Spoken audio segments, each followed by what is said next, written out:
Hey everyone, thanks for coming to PyData New York 2023, and thanks for coming to this afternoon session. Without any further ado, I'll let our guest speaker take over. Woohoo, thank you. Can everyone hear me okay? Yes. Oh, all right, awesome. So hi everyone, my name is Nitya Narasimhan. I am a New Yorker, so there we go. And I'm a senior cloud advocate on the AI advocacy team at Microsoft. And today I want to talk to you about simplifying data analysis with GitHub Codespaces, Jupyter Notebooks, and OpenAI. But there's a twist. I actually want to talk about a very particular audience. So how can I start? So it turns out that not all of us are Python experts. Not all of us are Python data scientists. It takes quite a few years for you to get really, really expert in that. So I have this happen to me many times, including in my life. I'm an app developer. I'm not a Python expert. I'm not a data science expert. But I keep encountering needs for Python tools and techniques and technologies in the work I do. How can I learn enough to use it to tackle those problems? So right here are a few examples. And they kind of like reflect three roles in my life. First one, I have a very precocious 15-year-old who wants to do competitive programming. Did you all know that the USA Computing Olympiad now allows Python as one of the languages you can code it? But guess what? C and C++ and Java are the ones that are competitive. So there's tons of solutions for it. Not that much for Python. He loves Python, but he can't find any resources to actually skill up. How can I solve this problem? The second one, as a web developer, I do a lot of accessibility compliance testing. There's a tool we built called Playwright that if you run a test on a website against an accessibility checker, it'll give you a test report. Here's the kicker. How many of you knew that the average page has 1,000+ elements? How many of you knew that there are 100 rules you have to evaluate for those 1,000 elements? How many of you knew that every rule has about 3 to 5 checks? That's a lot of data points, and I need to use this to tell the developer, hey, that's the thing you should be fixing because that's where the error is. We need a way to give them that insight in their editor. And last but not least, we all do this. We go hit APIs, we get a ton of data, and we want to deliver this to the user in a way that they understand, we want to visualize it. So how do we do it? So with this in mind, I had actually 2 objectives. And I really, really love the fact that the keynote speaker set me up so nicely for this today. Objective 1 is focused learning. I'm not an expert, but I want to use it. And I don't have the 10 years of experience that many of you do. So I want to prioritize what I need to learn to get my job done, to get me closer to the goal. So I don't want to boil the ocean, just tell me what I need so I can optimize my time. The second thing, and this is important, is I want transferable learning. Whatever I do, I want to make it easy for others to take what I built and reproduce it or extend my work so that I can actually do what I know and then maybe give it to a data scientist and say, can you look at it now, right? So what tools and environments should I be using to make this possible? Here is my challenge, and I think we've all faced this. First is a development environment. Setup can be really hard to navigate for a beginner. And I've experienced this right here, right? We walk into a room, we're like, hey, there's a tutorial. Oh, I'm on a Mac. You need to install this. Oh, well, and you know, how many of you heard the term, it works on my machine? Yeah, that's the one that kills me every time. Yeah, I know it works on your machine. So this happens to me because my son works on Windows. I work on Mac, and I'm like, it's working for me. And he's like, it's not working for me. So first one, development environment. I want to be productive. How do I get really quickly to where I can start working? Second is the learning process. The problem when you don't know something is you go to Google or you go to Stack Overflow.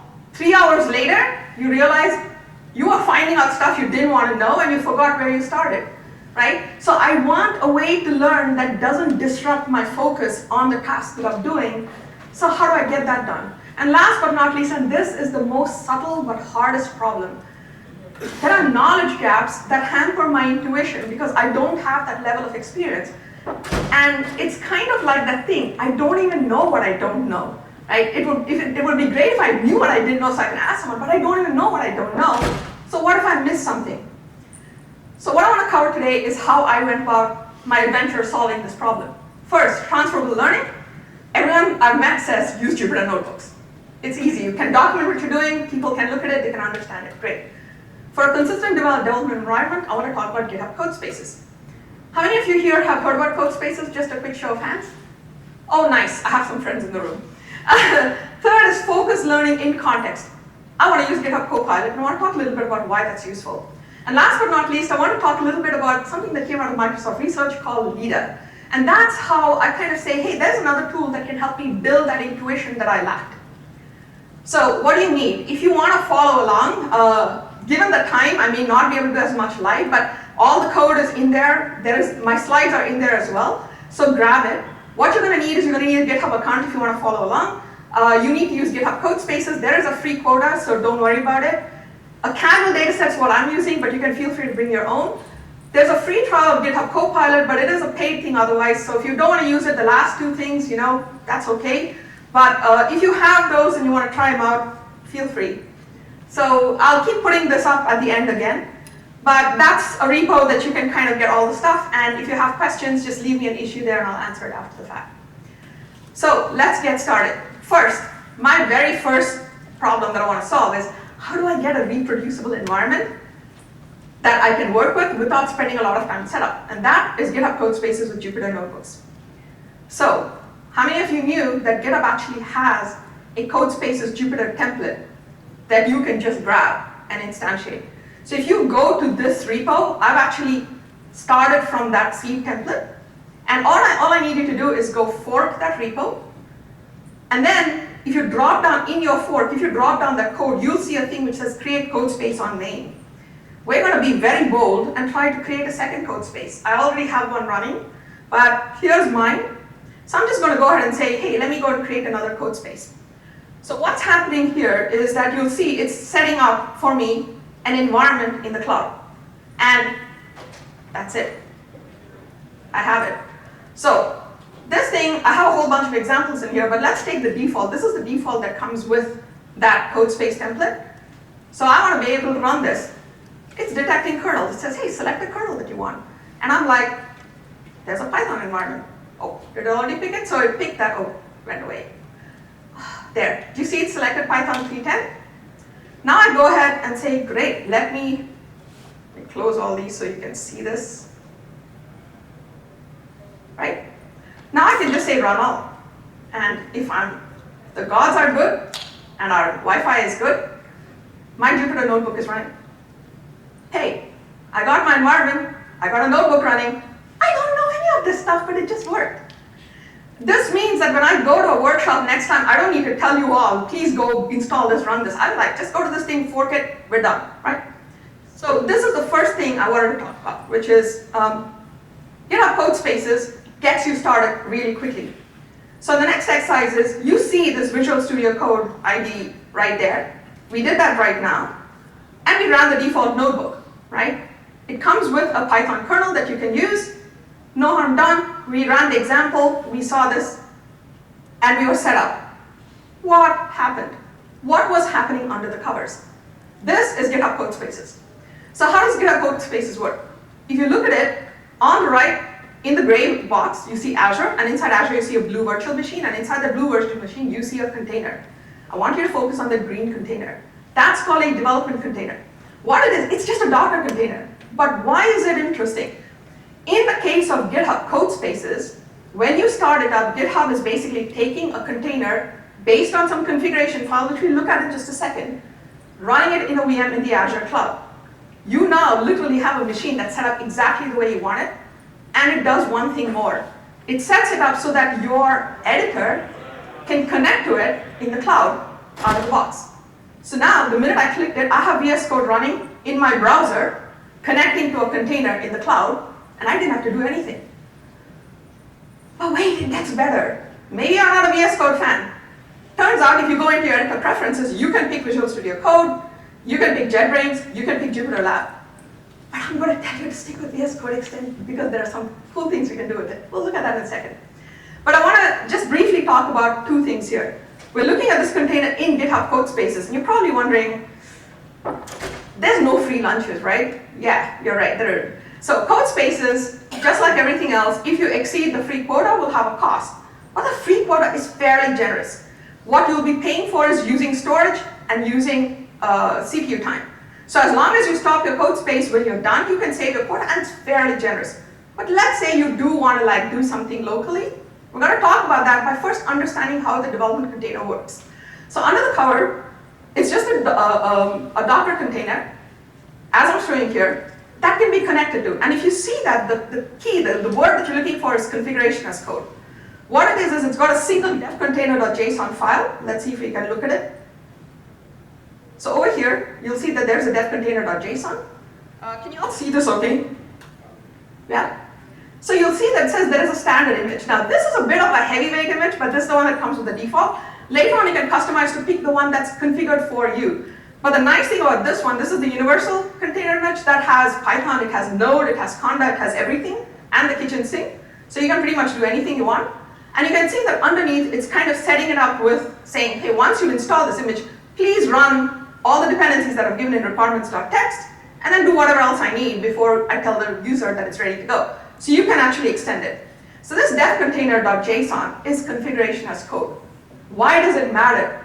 It means I can version control my environment. If I decide tomorrow I want to add a new extension, I can check that into GitHub, and then I have the same environment available to everyone the very next day. Second is the lifecycle hooks, means that I can keep customizing it after the image is built and do whatever I want. But last but not least, when you see this image, there's nothing about a VM in the cloud. That means I can actually connect to this container. I can deploy the container anywhere that containers can be deployed, including in my local device. So if I want to run the same thing locally, I simply clone my repo to my local device, start up Docker desktop, open it in container. And if you don't believe me, here it is. This is my Docker desktop. There's the image that I'm running. And I'm running the exact same code here, except you can see here it tells me this is a dev container on desktop Linux. And over here, in the other one, it'll tell me that it's on Codespaces. Sugar couscous, oh my god. All right, don't blame me for the names. The bottom line, though, is that this allows us to have an environment that works locally in the cloud, and it's completely set up for me with no additional thing. But wait, there's more. Someone once told me, hey, the problem with all the development we do is it's not going to translate to production. Well, it will if you use the same container image that you deploy in production as the basis for the container that you use in development. So over here, you can see that between the production and dev containers, we have an inner loop, an outer loop, and the production. They have the same runtime. It's just that the development container has additional tools and debugging things that help me in development. But they get stripped out in production. But what this means is that I can debug and test this, knowing fully well that if it ran in this environment, it's going to run reasonably well in production. So, fixed two of my problems. I got a notebook, and it's running in GitHub Codespaces, and it didn't take me any time at all. Now I'm on to challenge number 2. How do I get focused learning? So this is where I'm going to talk about GitHub Copilot. So how many of you have used GitHub Copilot? Ah, yes, my people. How many of you have used GitHub Copilot chat? Same? Okay, fewer. Because today I heard someone say there is no chat interface. I'm like, no, there is a chat interface. That's a very important chat interface. Okay. So now I'm telling you why when I said, hey, use an IDE, having VS Code is good, because you can install VS Code extensions and add them into your dev container.json, and now everybody who's using it gets the exact same environment with the latest and greatest tools. I'm going to tell you about 2 of them. For now, let's talk about GitHub Copilot. Adding it in, yes, there's a 30-day trial and you have to subscribe to it later, but let's say you're all like, checking it out. All right, you just literally right-click, select it, and say add it to my dev container, and you're done. What it'll do is it'll add it to dev container in that customization section where it says VS Code extensions. It will rebuild the container. Now you've got it activated. We can try that out. I think it's already done though. But well, I'll show you what that looks like. So if you were to do it, you'll see that that little chat icon shows up here. And over here, you'll see it right there. So this is VS Code's Copilot chat extension. What chat does is it gives you 2 modalities for engaging with GitHub Copilot. You can chat here in a window, or you can go into this code and just do Command I, and it'll give you an inline chat interface that will work right in context of the file you're on. This is important to me, and you'll see why in a minute. Did I tell you I had a 15-year-old that I actually want to earn his respect more than I want to earn yours because it's harder? So I needed to look cool, right? So here we go. I want to say, what can I do with Copilot Chat that helps him? Under the hood, what is Copilot Chat? It's a generative AI model that was developed by OpenAI with GitHub and Microsoft, and it's been tuned beyond the original model as recently as in July. It can give you code explanations, it can give you code assistance. It's a code generation tool primarily, but it can do other things. Code refinement, unit testing, code profiling, you name it. But the pudding is in the eating, right? We're talking notebooks. Can I get it to generate a notebook for me? So I said, let me impress my son. So this US ACO has these really tough problems. I should have kept it open, but let's see. I bet even you couldn't do it because these kids are too smart. So these are US ACO problems. If you think of lead code, think of this as lead code for high school students. So the thing is that you have all these problems. He's starting at the bronze level, so I'm looking at it and I will show you this. Should make us all really, really embarrassed. I'm set up for Python, so you see that that's all he has. That's all the examples he has. If I go in here and I change it to C++, oh, this is C++, I should check Python. Because I said these to be easy. So look at how many this is, right? It's showing me one step further. This is actually C++. The other one was Python. It's taking time, all right. Long story short though, come on, man. This bombed on me. You're doing this to me so terribly. You can go check it out on your own. All right, so let's just keep this for now and say, I want to look at solved problems. And I want to look at something which is this rectangle geometry. All know rectangle geometry? Okay, neither did I. So here's a block billboard problem. If you think that this is easy, the block billboard problem looks like this. It's a natural language problem about a cow and 2 billboards on a truck. So we have to solve this thing. So I said, set me up a notebook. This is how easy it is, and I'm going to work through this in here. You can try it out yourself, but I can go to GitHub Copilot chat and basically say, I'm not going to do it again because I already did it once, but I can basically say, can you create me a new notebook? And let's say over here I say, for now, I want to actually, let's say I want to learn about geometry, right? So I say, give me a note, teach me about rectangle geometry. Can you all see it okay? Okay. In Python, right? So here I am, I want to impress this kid, I'm a JavaScript person, I'm like, I can teach you how to do rectangle geometry in Python. It actually writes the curriculum for me. It creates a notebook for me. It puts the content in and gives me some sample tests, right? So it says, okay, create it. Not sure if it's correct or not, but if you wait here at the bottom, you'll see it starts defining it for me, right? Now, at the very least, it's giving me a starting point, so I'm not too mad. I'm going to let it continue. If you keep looking at it, it'll start building this out. But I have a lot to cover, so I'm going to go back and say, okay, it's not perfect, but we have a start. Now I'm going to set up the notebook with that problem, the specific problem. Yes, here's a rectangle geometry problem. It's a nasty one. There's a solution that's been published, and I want to help him understand this, right? So I've copied this over, and if you're following along, you can actually see it right in here. So if you go into, so you see, this has actually completed the whole thing and given me all of the stuff. If I run it, hopefully all of them run, but if not, we'll have to go back in and fix it, and that's also a great thing because I can ask Copilot to go fix it. So you can see here, aha. So we already see that it's doing this issue where it's putting in these markdown markers in a Python cell. But if I do that, it does work, okay? So we've got to fix a few things. It's not perfect, but it does help us get somewhere fast. And in here, in the notebooks, I actually have under PyData, the very first notebook that I created for the demo that I was talking about. This entire thing is sitting in here, right? So you can see that the solution that they gave us is a slow solution. And what I really want to do is have my son learn. I don't want him to copy, I want him to learn. So I'm like, okay, he says, what is time complexity? I'm like, go ask. So we go ask Copilot, what is time complexity? And it explains this to us. But I want to actually go the next step and say, hey, you have a solution someone wrote. Why don't you ask it to explain that to you so figure out how it went from the language problem to a solution? We can do that. But now look at the little things it does. Right in line it says, I'm explaining this to you, but do you want to know this other thing that's related to this? And you can click then keep going. So yes, it's still going down the rabbit hole, but I'm not leaving my editor, and it's contextualized to the task I'm actually on, which is useful. Now, I'm like, how can I improve the solution? Because obviously this is not the right time complexity. And it says, yeah, your time complexity is bad. I can give you a solution that will give you better time complexity, and it does. But we noticed that the solution that was given to us by USACU used classes. So we both can go back and say, can you simplify this by using a class? And it does. Why am I telling you this? This means that I can give this my kid this thing and say, figure it out. But go step by step and understand what's happening. But wait, we can do more. This is a billboard problem. At the end of it, I want him to get an intuition for what that problem is. Right? So I'm like, okay, hey, can you visualize these billboards on the top? That's all I said. And it said, sure I can, I'm going to use matplotlib, here it is. And those are the 2 billboards and the truck in between. Now we can actually connect what we read to a problem to solve it. So this is the power of like How do I stay in line and in focus with GitHub Copilot? Hopefully that makes sense. I'm trying to keep an eye on the time. Okay. The third part.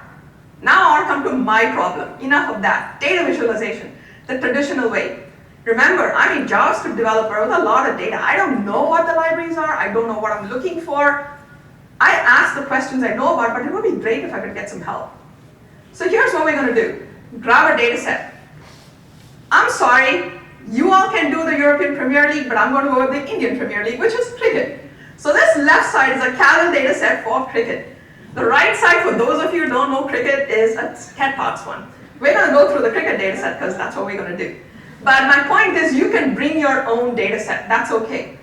The real thing is I have a data set that I don't know anything about and I want to explore it. So I want to see, do these tools help me? So first, can I actually get it to teach me how to visualize this? I asked my Python friend and they say, go use Seaborn. I'm like, where do I start? So I go to it and say, create a notebook that tells me how to use the Seaborn package. And can you use this data set to show me how that's done? And lo and behold, it does what it did before, right? So if you go into the code, you'll actually see this right here. So it does this thing where it says, okay, I'm going to kind of build this way and it'll run and it'll actually give me some of this data, right? It gives me various things. Now, what do I get out of this? I get two things. Is this the perfect visualization? A data science person would be rolling on the floor right now saying this is not what you want. But I don't have 10 years and 5 seconds or 5 minutes. I've got something more than I knew before. Now I can refine it. Now I know where to start, right? But at least I'm beginning to say, oh, I need to understand how these two relate. I need to understand how this is done, etc. So it gives me, it opens my mind to, oh, here are the things I want to learn. So yes, it taught me to visualize it. It wrote the whole thing for me. Now I just have a starting point and I refine it. Can I have it fix mistakes? Because this was a strange thing for me. This is Copilot, but it seemed to understand cricket because it tried to visualize things on runs. I'm like, wow, okay. But it turned out the data set didn't actually have any column called runs. So when I actually ran it, it said, oh, it doesn't work. So it was hallucinating that there was a column called runs, but there was a column called high scores. So I just go in and say, can you fix this and use high scores for runs?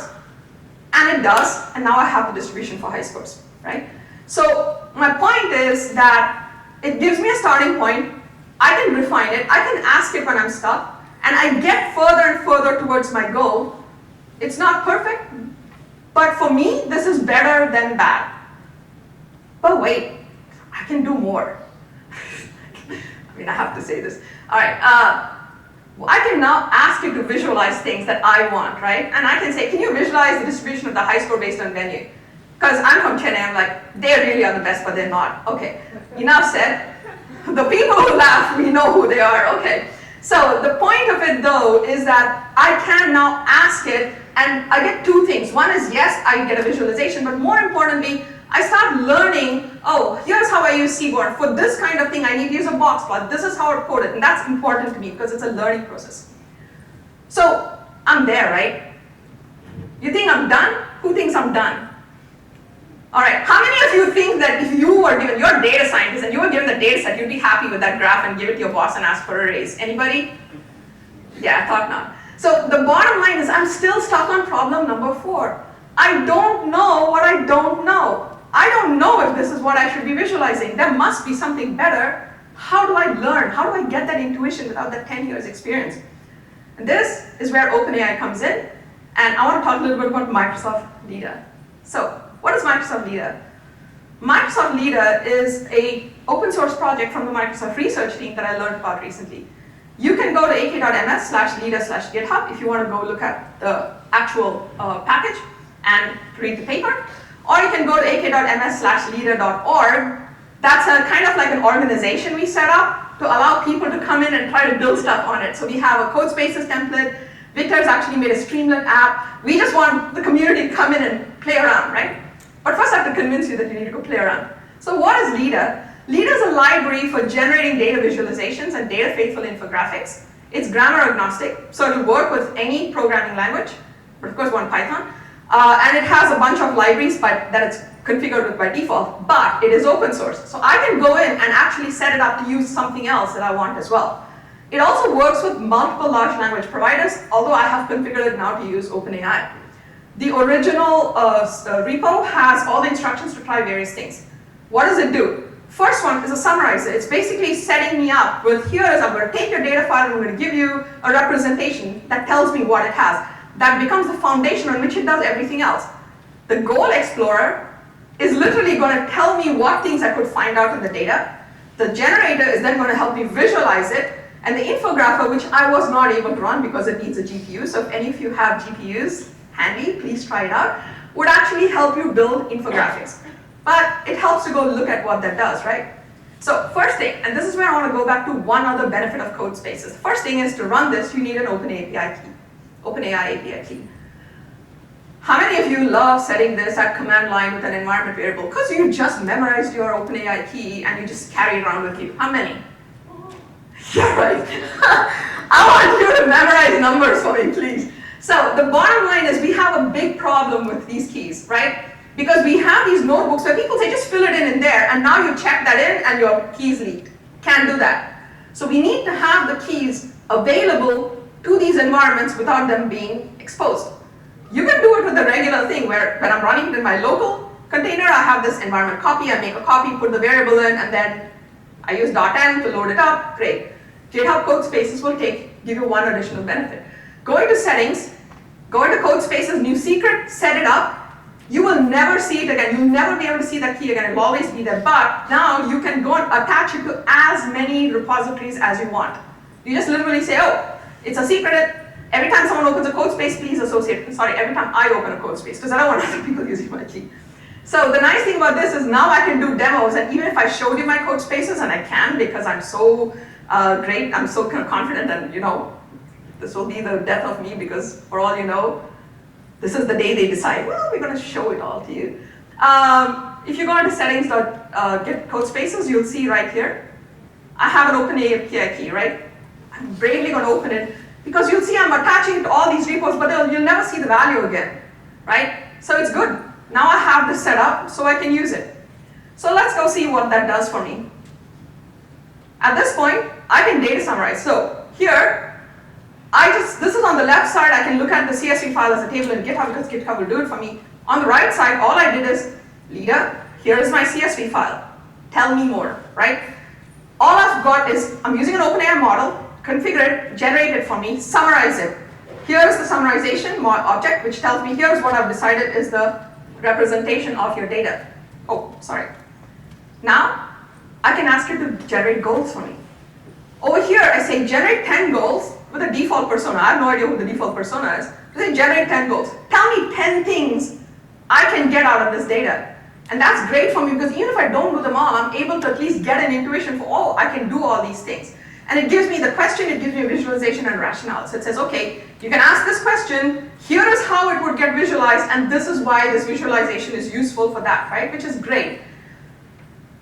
But I can actually do more. I can add a persona. So I can say, hey, I want you to reply to this with a persona of a person who loves Mumbai. Yeah, right, okay. Mumbai is one of the teams. They always win, they got lots of money. They are the Yankees of the Indian cricket world, okay?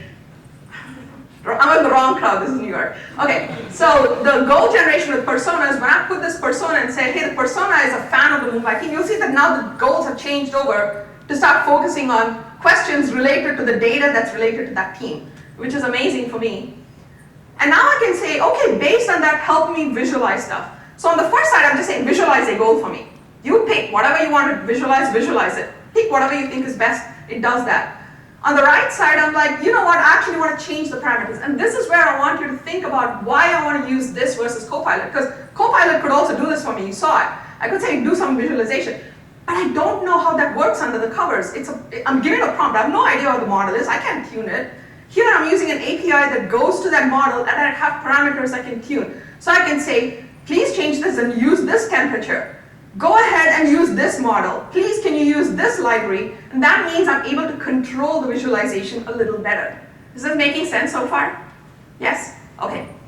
So, great, but we can also do user queries. So over there, we basically said, hey, Lida, go ahead. I'm just telling you to use your default methods, do whatever you can for me. Over here, I'm actually saying, give me this specific thing.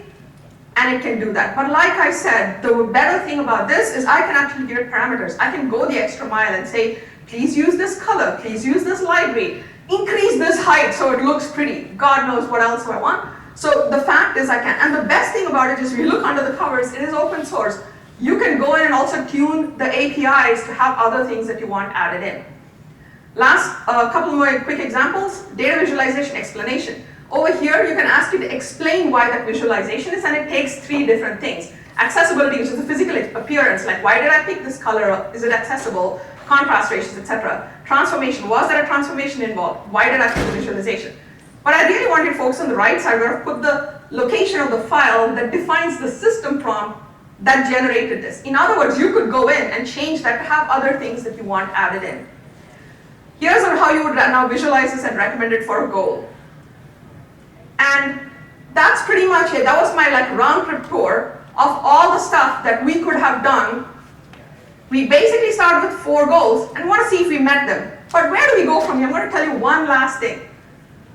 This I literally added last night. Because the VS Code team keeps putting stuff out there. There's this extension called Data Wrangler. How many of you have used it?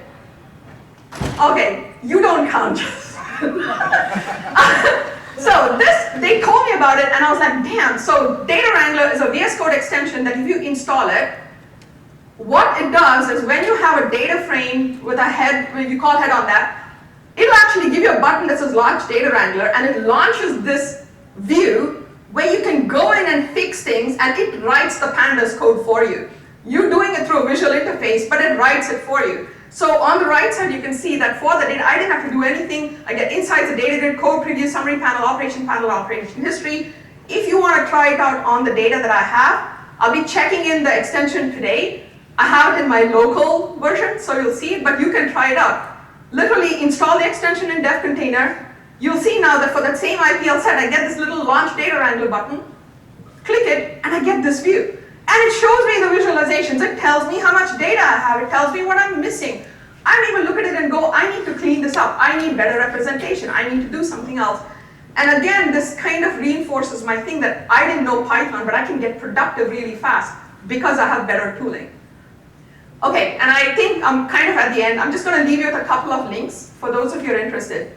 If you look at this last part of this, right, OpenAI, one of the things we're recognizing in the generative AI space is that we can do a lot, but half of it requires us to understand how to engineer these prompts. So a whole bunch of us at Microsoft just released this. It's an open source course. If you want to think about it, there are 12 lessons, all in Jupyter notebooks, all in Codespaces. So definitely check it out. It just launched a day ago, and it's already hit 1K stars, and it's trending, so I guess people like it. We'd love for you to try it out and give us comments. Tell us what we should be doing differently. But more importantly, look at it because it kind of goes from the basics of generative AI, but also has applications. Here's how you build a chat app, here's how you build a low-code app, and so on. 2 more.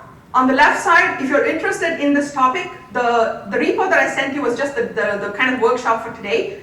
But I'm actually maintaining this repo with a whole bunch of resources. There's a Pandas AI coming out. I have no idea anyone used it. It's on my radar. So there's a whole bunch of resources. I'm going to be kind of stacking that repo up with more and more examples and write stuff about it. So if you're interested, watch the repo, like it if you think it's useful. On the right side, that is the LIDA project and the LIDA org. If you're interested in that work, check that out. Definitely go look for the Streamlit app that Victor built, and there's a Codespaces template that you can start from which has no data. You just put yours in there, launch it, and you'll be good to go. So hopefully I did my job. Will you all agree that I covered these 4 things? Yes? Yes, yes, yes, no? So, awesome, thank you. I thought I wouldn't make it in time, but I started with a very simple thing. I'm not a Python expert, but I need to know Python in my job. I'm an app developer. How do I get productive without having the 20 years of experience many of you do? So, I want transferable learning with Jupyter notebooks, got it. I want a consistent dev environment with Codespaces, got it. I want focused learning with Copilot, got it. And for intuition, there are libraries like LIDA. There are probably more out there, but I can use them. And my big takeaway message is that in this generation of AI, Python is king, or I should say queen. You gotta always go with the right thing, right? All right, and that means that we need to make it easy for people who don't know Python to come in and join us. And Python is one of the friendliest communities I know. So here are some ways in which we can make it easier for them to get started using the stuff that's built here. That's all I had for you. I think, hopefully I'm on time. I have a few minutes left, I think, right? You're good. I am awesome. So thank you very much. You can go check this out. If you have any questions or comments, let me know. Also, absolutely would love it if you looked at it and said, this is not what you should have done. I can give you a better example, please do. If you want to bash any one example, do it for the competitive one, because then I can make the 15-year-old fix it, which would give me all kinds of joy. For what it's worth, this is not his repo. He has a whole other org, but I refuse to let that be put on here. But I do think that this is a great space for us to get the next generation to get excited about these things. So love, love, love to get any kind of insights from you. And with that, thank you all so much for giving me your time this afternoon. I'll be hanging around here. If anyone has questions now, ask away. But otherwise, yeah, I'll be hanging out here, so just come talk to me. Thanks so much.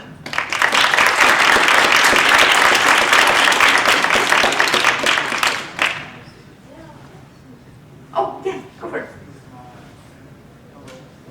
Here, I don't know if this works, but we can try. Can you try this?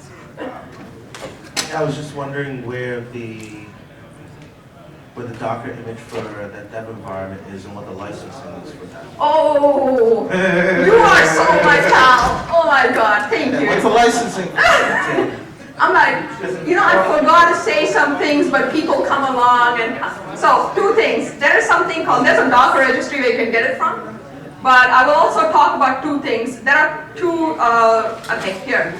So the one that I showed you is actually from GitHub itself. In my slides, I may have linked it to it, but Microsoft maintains an artifact registry.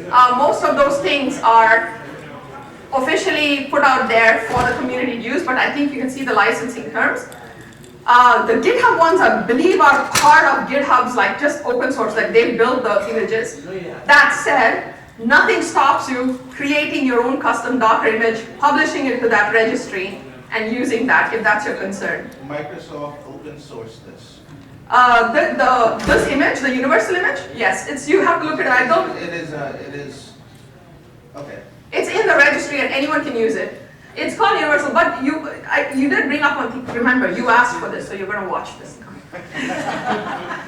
I mean, like, so the nice thing is you can go in and see what it has, and you can see that the only thing I'd say is this is your, you know, one size fits all. It's everything, right? So it kind of gets big. So when I install it, for instance, it actually will install PyTorch. It installs a couple of other libraries I'm trying to think of. It's a lot of stuff because it has, hey, there's a machine learning notebook that you can use. You don't need all of that stuff in reality.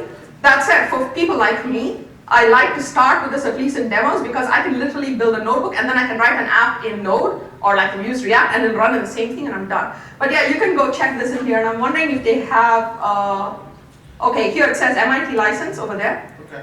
But you can go, yeah. I mean, this is an atomic representation of what's needed to be executed for a scientific computing platform. That's why I was asking the licensing question. Yeah. There's all these. Oh, but. Yeah. Oh God, I love people like this. So it's like. So I'll also show you something else. Go ahead, keep going. There is, is there an interface, and I'm saying that for the purposes of ease, for me to connect an execution paradigm outside of this container to this container? Yes. It wouldn't run in this container. Yes. And I don't necessarily, within the interest of cloud agnosticism, because I'm surprised to see an MIT license on it. So I'm going to split that into two questions that I heard you ask. One is, can you put your own versions of it somewhere, right? Like, can you build your own custom image? Is that what you're asking? Or can you customize it after that image has been installed? I wouldn't be executing my processes within this container. Yes. The external. Yes. I was just wondering if there are utilities to facilitate the specification of URIs for such purposes. Yeah, so two things, right? One is, and I hope I'm getting your question right. One is that if you look at this, right, I have this post create command, and in here, I can actually do whatever, like I'm installing other stuff after the fact that I want to like work on, and there's a thing I have to do to like fix some issues that were in there. But I can actually install stuff and customize what's there, so that's one. The second thing is that if I want to start a new container, when you actually start a new container, or when you ask it to start a new container, it's going to give you a whole bunch of options for things that you can build. You can actually go look at it. But since you asked for the specification, that's right, that's what I was thinking about. If you go to container.dev, containers.dev, is that what it is? So dev container is a specification. So if you go into this, you can actually go see the spec. There is examples and reference of what it is. It's just a specification for how you define your Docker container image, right? So as long as you're using all open source stuff, you can create Docker image for today. If you're using proprietary stuff, you probably want to say, hey, if you're going to use this, please make sure that you have the appropriate licenses. The third part is where you run it. If you want to run it in GitHub, in Codespaces, you can do that. But if you want to run it in a private container, like in a container app, in a cloud, you can do that too. The main thing is that the specification makes it reproducible. So what I really would love is every time someone makes a demo, ship it with a dev container JSON so that when I'm trying your demo, I actually have an image that you built. And I think that the value there, and I'll show you a different thing. Well, here's the thing. Yeah. Like, for any comprehensive solution like this, Yes. the only flavor of Linux where you could put a Docker container inside a Docker container is Adreno. People are working on ways around this that are tracking the VMs and be like, okay, this is my orchestration. That's why I'm asking, because I know all the execution wouldn't occur in this container. This is just an entry point.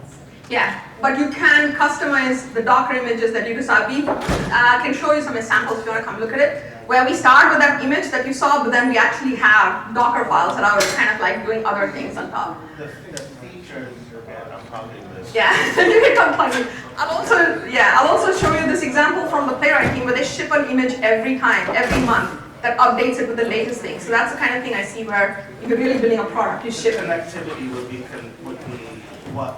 Thank you. Acceptable by Azure. Yeah, I'll turn that on. Feel free to come chat with me and thank you.